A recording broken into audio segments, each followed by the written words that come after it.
Bismillahirrahmanirrahim. Assalamualaikum warahmatullahi wabarakatuh. Perkenalkan, Waalaikumsalam. saya Rahayu Hasanah dari jurusan Teknik Industri, Institut Sains dan Teknologi Akmin Yogyakarta, dan partner saya. Saya saya Iksan Adiasa dari Teknik Industri Universitas Teknologi Sumbawa. Di sini kami melaksanakan joint lecture antara Institut Sains dan Teknologi Akmin Yogyakarta dan Universitas Teknologi Sumbawa. Pada kesempatan kali ini, kami akan menyampaikan terkait teori kecelakaan kerja yang merupakan salah satu tema yang kita angkat dalam mata kuliah Kesehatan dan Keselamatan Kerja bagi mahasiswa Teknik Industri di universitas kami. Ya, seperti diketahui bahwa kecelakaan kerja itu adalah hal yang tidak pernah diharapkan oleh industri manapun. Dari pengertiannya juga disebutkan bahwa kecelakaan itu adalah kejadian yang tak terduga dan tidak diharapkan. Jadi ada dua keyword di sini terkait dengan kecelakaan. Yang pertama itu kejadian tersebut adalah tidak terduga dan yang kedua adalah tidak diharapkan. Jadi maksud dari tidak terduga itu adalah karena di belakang peristiwa itu tidak terdapat unsur kesengajaan, lebih-lebih dalam bentuk perencanaan. Jadi pasti sesuatu yang tiba-tiba terjadi, tidak ada unsur kesengajaan atau perencanaan. Sebab kalau kecelakaan itu nanti terjadi karena perencanaan itu bukan lagi kita sebut sebagai kecelakaan, tapi nanti bisa disebut misalnya sebagai kejahatan dan seterusnya. Nah, kemudian yang kedua, dia juga tidak diharapkan. Kenapa tidak diharapkan? Karena pasti kecelakaan itu kejadiannya akan menghasilkan kerugian.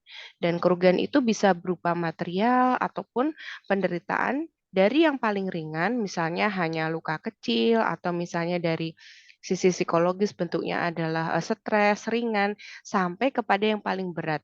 Dan kategori paling berat jika kita kontekskan ke dalam K3 itu adalah yang paling kita hindari itu adalah kematian. Nah, kecelakaan akibat kerja itu adalah kecelakaan tadi kejadian yang tidak diharapkan dan tidak diinginkan itu yang berhubungan dengan hubungan kerja pada perusahaan. Jadi, terjadinya kecelakaan itu pada saat melakukan kerja pada perusahaan. Nah, jadi hubungan kerja di sini berarti bahwa kecelakaan terjadi dikarenakan oleh pekerjaan atau bisa juga karena kecelakaan itu terjadi pada waktu melaksanakan pekerjaan tertentu. Nah, terdapat tiga kelompok kecelakaan yang bisa dikategorikan pada dasarnya. Yang pertama adalah kecelakaan kerja akibat di perusahaan, kemudian kecelakaan lalu lintas, dan kecelakaan di rumah. Yang kita akan bahas karena kita sedang membahas dalam mata kuliah K3 di industri, maka kemudian kita akan membahas kecelakaan yang pertama, yaitu kecelakaan kerja atau kecelakaan akibat kerja yang ada di perusahaan. Nah, ada beberapa faktor dari bahaya pekerjaan yang kemudian bisa mengakibatkan kecelakaan. Yang pertama adalah dari faktor biologis. Jadi, bisa dari bakteri, virus, jamur, tanaman, binatang, dan lain-lain. Nah, jadi karena pekerjaan itu kan bisa di lingkungan manapun. Misalnya, kalau kita kontekskan ke industri, berarti dia pekerjaannya di bidang industri. Tapi ada juga pekerjaan yang dia memang berhubungan dengan binatang. Misalnya, bagi para pekerja yang ada di kebun binatang sebagai contoh. Maka dia juga akan terpapar faktor dari bahaya dari biologis. Pun misalnya pada dunia industri, kita juga bisa terpapar dari bahaya biologi, misalnya dari virus yang kemudian menular antara pekerja satu dengan yang lainnya. Jadi mungkin virus itu dibawa dari rumah, tapi kemudian dibawa ke tempat kerja dan eh, seluruh teman-temannya yang ada dalam area kerja yang sama bisa terpapar. Begitu juga dengan bakteri. Yang kedua adalah kimia. Nah, kimia itu bisa berupa bahan atau material, cairan, gas, uap, ataupun debu beracun, kemudian reaktif, bisa juga gas atau zat radioaktif, kemudian bisa juga gas atau material yang mudah meledak atau terbakar, kemudian bisa juga material yang iritan. Jadi iritan itu menimbulkan iritasi, misalnya gatal-gatal di kulit seperti itu, atau material yang korosif, artinya dia mengakibatkan korosi pada logam-logam, yang mana itu artinya material itu cukup keras sehingga juga bisa berdampak buruk bagi manusia. Yang ketiga itu adalah faktor dari fisik atau mekanik.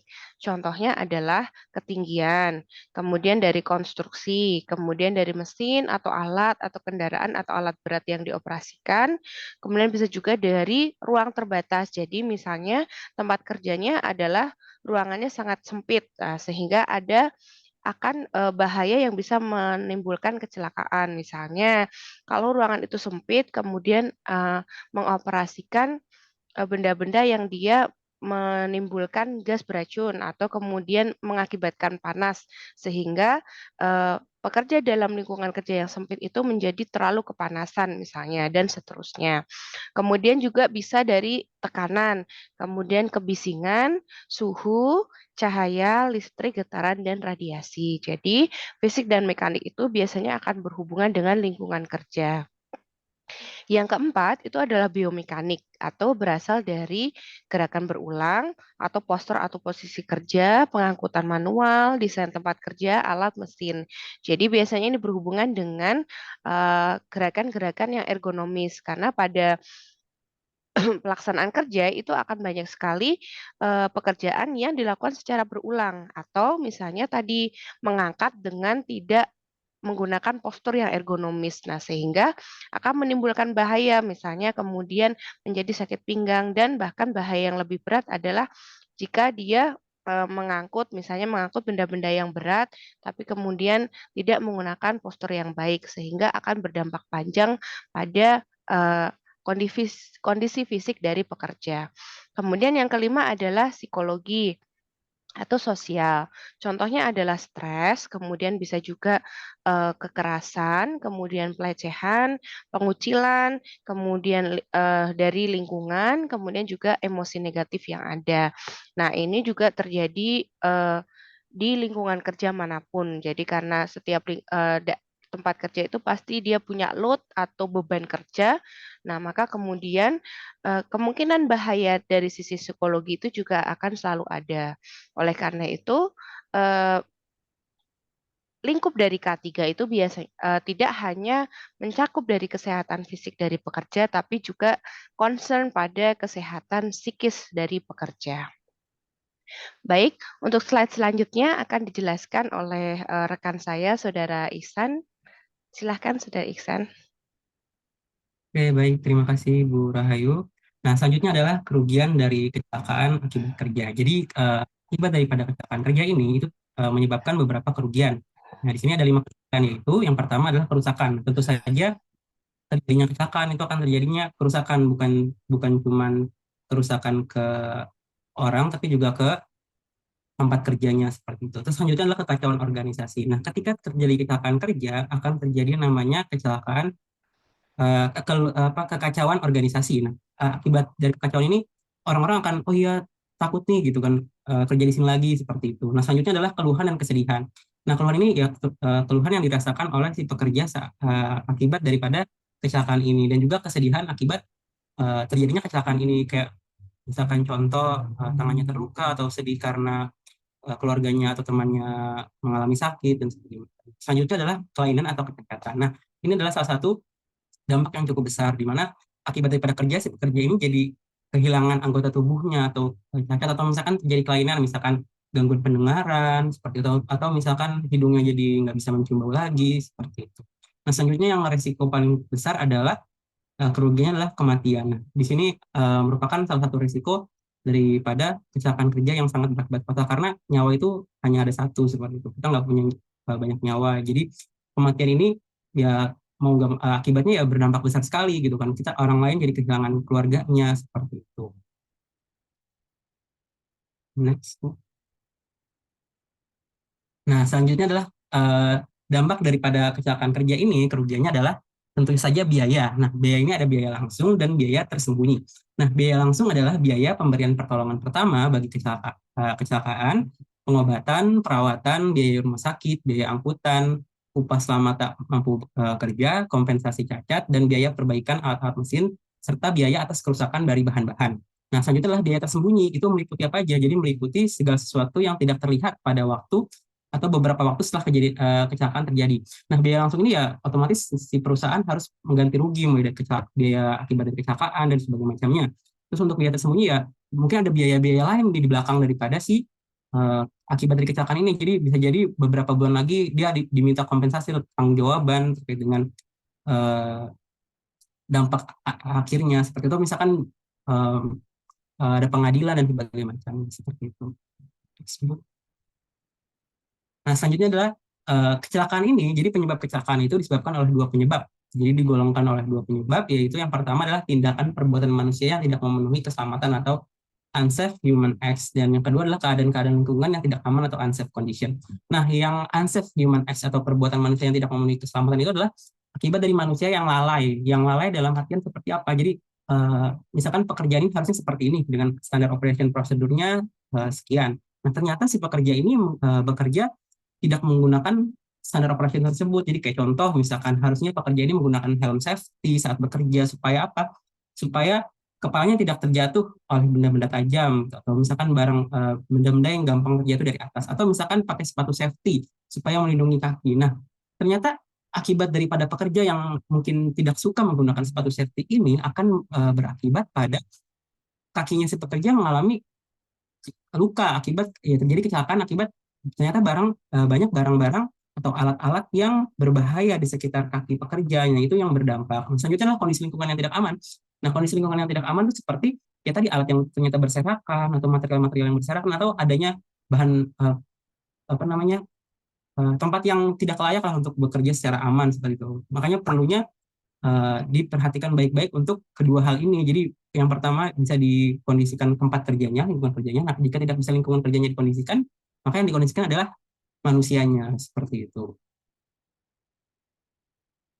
Oke, selanjutnya adalah bagaimana sih upaya pencegahan daripada kecelakaan. Jadi terdapat beberapa upaya untuk pencegahan kecelakaan. Yang pertama adalah identifikasi dan pengendalian bahaya di tempat kerja.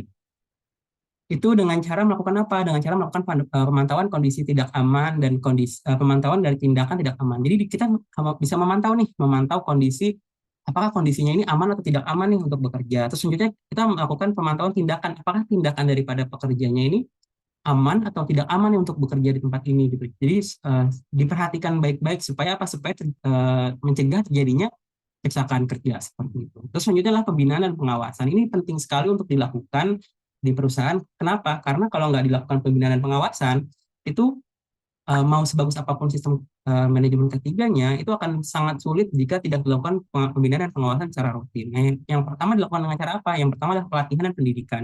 Jadi pekerja dan atasan, supervisor dan manajer dan semua semua status itu harus dilakukan pelatihan dan pendidikan supaya apa? Supaya paham bagaimana cara bekerja yang baik, bagaimana cara melakukan kerja yang benar dan yang baik supaya apa? Supaya mencegah terjadinya kecelakaan kerja. Terus selanjutnya adalah konseling dan konsultasi. Ini juga penting untuk dilakukan misalkan ada ternyata yang kondisi tidak aman di sini nih. Nah, itu dilakukan konseling di konsultasi supaya apa? Supaya saling mengingatkan lah seperti itu. Dan konseling dan konsultasi juga dilakukan supaya misalkan ada pekerja yang mengalami gangguan misalkan yang ternyata enak tidak enak di kondisi kerja seperti itu, terus seperti itu. Selanjutnya adalah pengembangan sumber daya. Ini juga penting untuk dilakukan. Selanjutnya adalah sistem manajemen. Nah, di sini sistem manajemen itu dilakukan dengan cara apa? Prosedur dan aturan. Aturan dan prosedurnya itu diperketat gitu, dilakukan dengan baik supaya apa? Supaya pekerja dan lingkungan kerjanya itu dapat sinkron dengan baik dan dapat bekerja dengan nyaman dan aman seperti itu. Terus selanjutnya adalah penyediaan sarana dan prasarana. Nah, ketika sarana dan prasarana ini tersedia dan baik, nah itu akan membuat lingkungan kerja menjadi nyaman dan aman seperti itu. Terus selanjutnya adalah memberikan penghargaan dan sanksi. Nah, penghargaan ini diberikan untuk apa? Penghargaan diberikan untuk pekerja yang mentaati aturan K3 nih. Ketika pekerja mentaati aturan, terus kita memberikan yang namanya penghargaan supaya apa? Supaya pekerja itu mau melakukan itu lagi seperti itu. Terus selanjutnya memberikan sanksi, sanksi untuk pekerja yang tidak mentaati aturan K3 kesehatan kerja supaya apa? Supaya dia memiliki efek jerah bahwa nggak boleh diulang lagi dan akhirnya dia akan melakukan atau akan menerapkan yang namanya sistem manajemen K3 ini seperti itu. Oke, mungkin itu ya Bu. Atau ada tambahan mungkin dari Bu Rahayu? Saya kembalikan ke Ibu Rahai. Baik, terima kasih Pak Iksan. Dan itu tadi adalah akhir dari penjelasan yang kita bisa berikan terkait dengan kecelakaan kerja. Kita akan bertemu lagi di materi-materi menarik berikutnya. Sampai jumpa lagi. Wassalamualaikum warahmatullahi wabarakatuh. Assalamualaikum semua. Terima kasih.